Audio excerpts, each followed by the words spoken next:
Hello，大家好，欢迎大家来到以色列美角的频道。那我现在是在耶路撒冷，今天是2026年的4月8号，据说停火了。那先给大家看，这是逾越节最后一天的街道，所以有没有发现哪里不一样？对，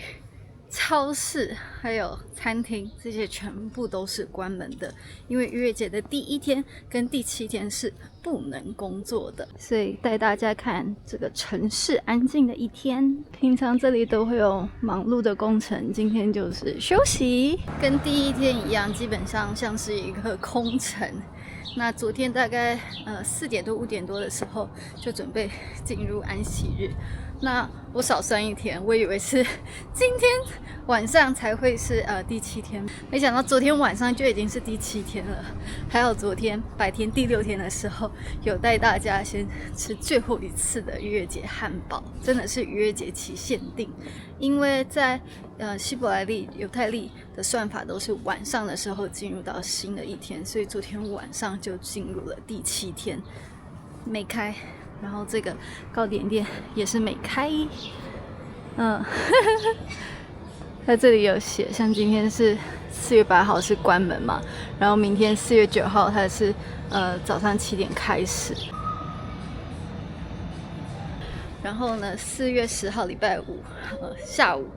晚上又要进入安息日，所有的商店都是关门的，珠宝店啊、纪念品店啊、保养品店啊。然后这里纪念品店贝果店，所以如果今天想要吃午餐的话怎么办呢？就是在家吃咯。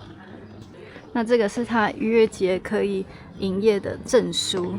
一直到4月11号有效，这是平日的证书。那我来聊一下就是停火的这件事情，小朋友什么时候可以回去上课？那因为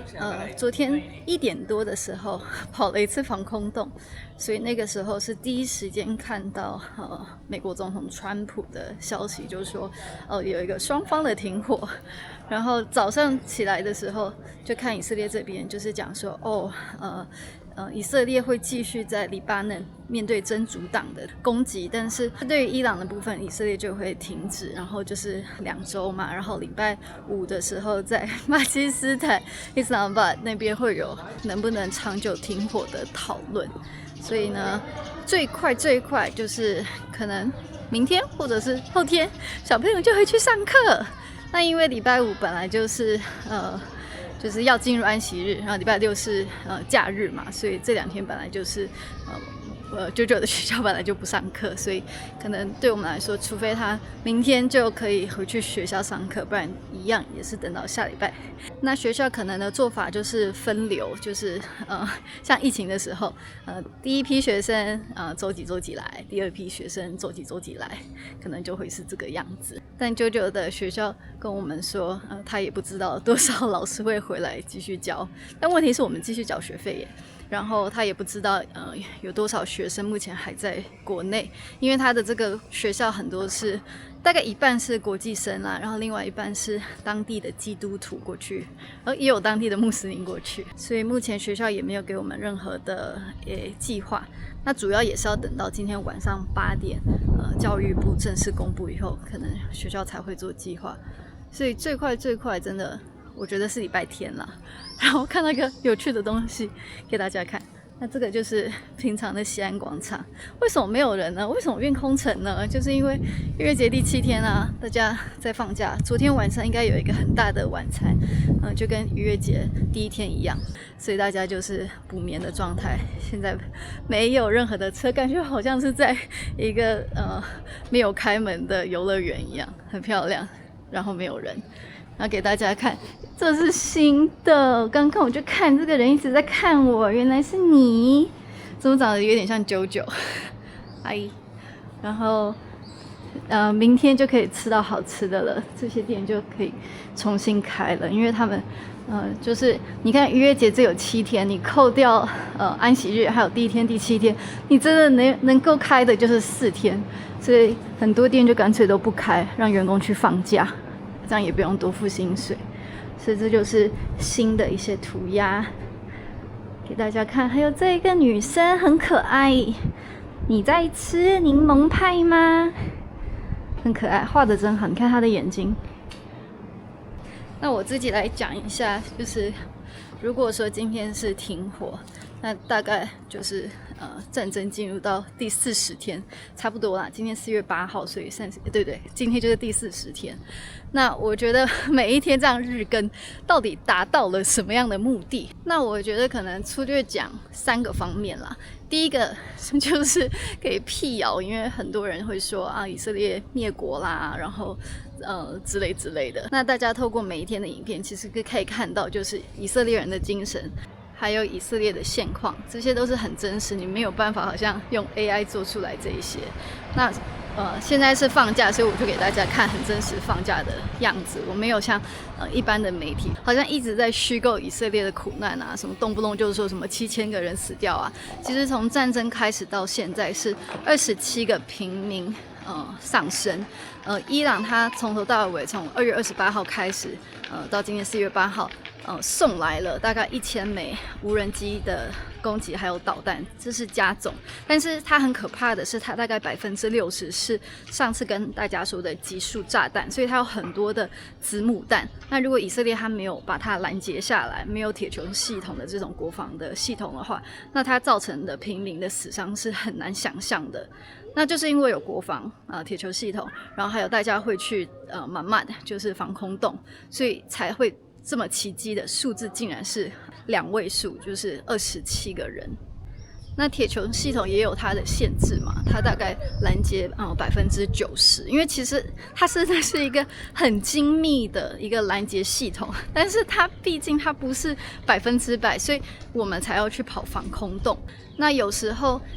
没有拦截到，然后那个弹头它就掉下来嘛。那我觉得奇迹的部分就是在这里，有好几次那一些弹头啊，像是之前给大家看耶路撒冷旧城的那个地方，导弹是有拦截，但是它的弹头是带有炸药的，它掉下来它还是产生了爆炸。我带大家去旧城看，它掉的那个位置就是刚好没有人的位置，你可以想象吗？就是伊朗它处心积虑的要造成以色列人的伤害，可是神就用他的方式来保护以色列。然后还有就是伊朗的弹头就是掉在以色列的幼稚园那边，还有掉在一个民宅里面。然后我还想起来，就是之前耶路撒冷圣母教堂旁边那边的屋顶上也掉了一个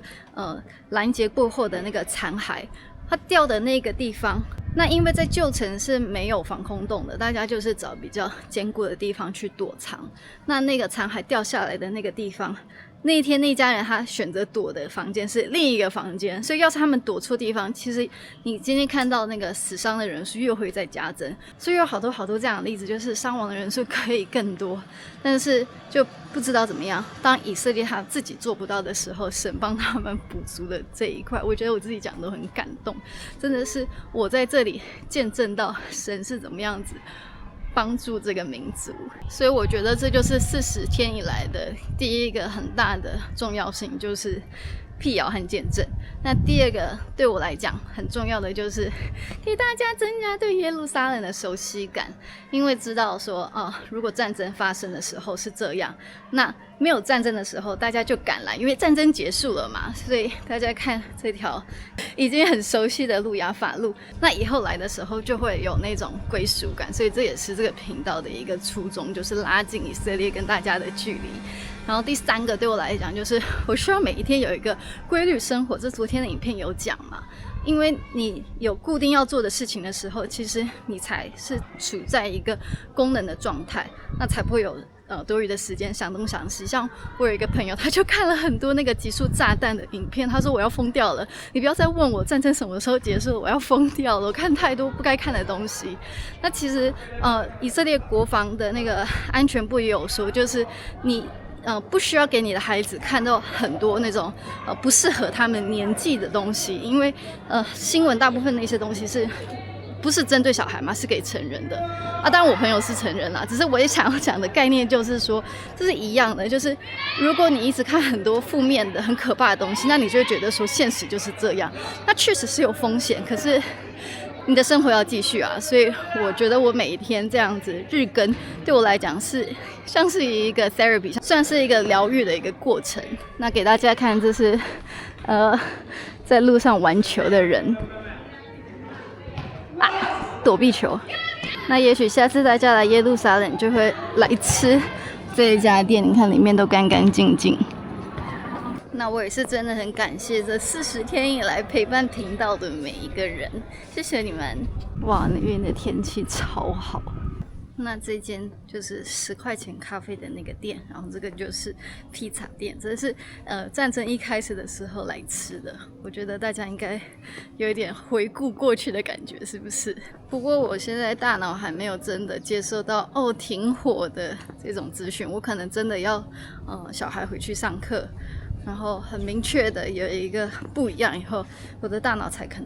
能够去反思、消化，然后去整理过去这40天到底发生了什么事情。我忘了昨天跟谁讲话，然后他就说，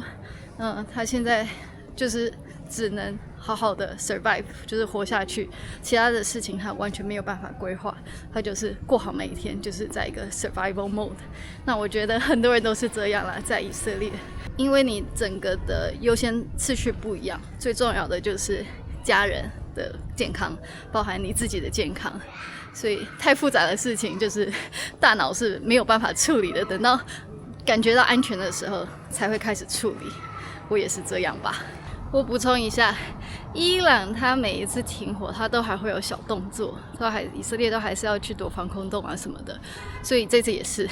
所以这也是为什么我说我的大脑要真的在不用跑防空洞好几天以后，我可能才会真的接受说，我现在不需要在生存模式，我可以放松了。好了，那今天的影片就到这里了，所有的店都没有开，我觉得这是逾越节的一个很特别的特色，大家一起安息。好啦，今天影片就到这里了，大家拜拜。